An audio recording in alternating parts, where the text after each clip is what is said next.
Okay, so how do we do the rounded bars in Power BI?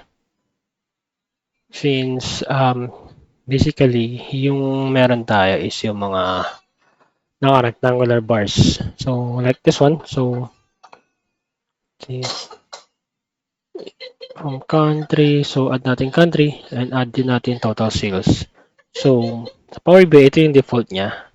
So yung may mga kanto. Basically, just let me just add yung background ng white. And nalagyan natin yung shadow. Yan. So from here, you want yung ma-achieve yung kanyang result. So paano natin makukuha yan? So first, we go dito tayo. Sa layout, so punta tayong bars and then layout. Yung dito layout, ang ginagawa nito is nag-a-adjust yung size ng mga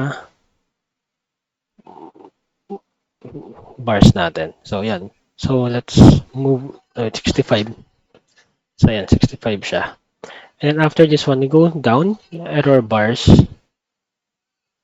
So we just need to enable to. Click natin enable and then by percentage. So yung upper bound niya is 0, yung lower bound niya is 100. Yan. And then move down sa markers. So adjust lang natin yung size nito. Ito yung nag-adjust to, di ba? So try natin 6 and then gamitin natin yung rounded. So ganito maging itsura niya. And then from here, akit tayo sa taas, sa bar ulit.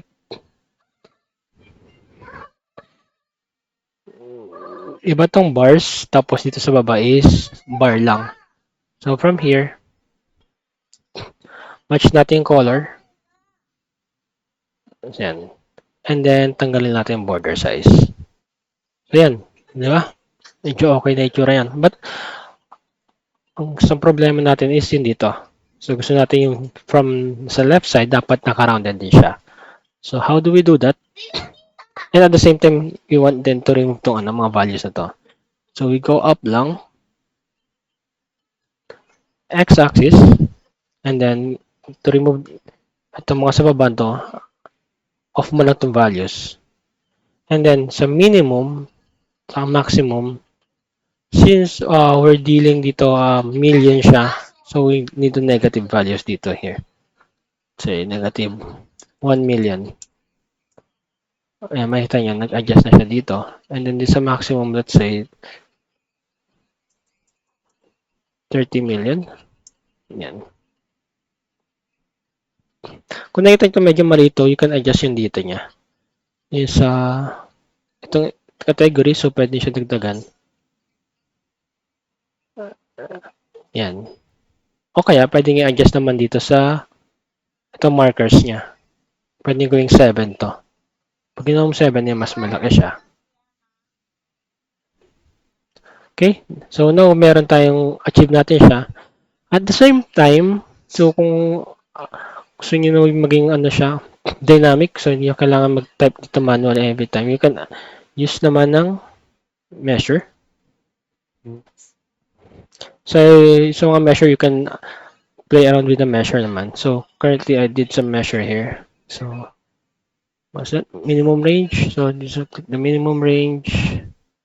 And just click this one, the maximum range. Yep. Yan. So, yun lang.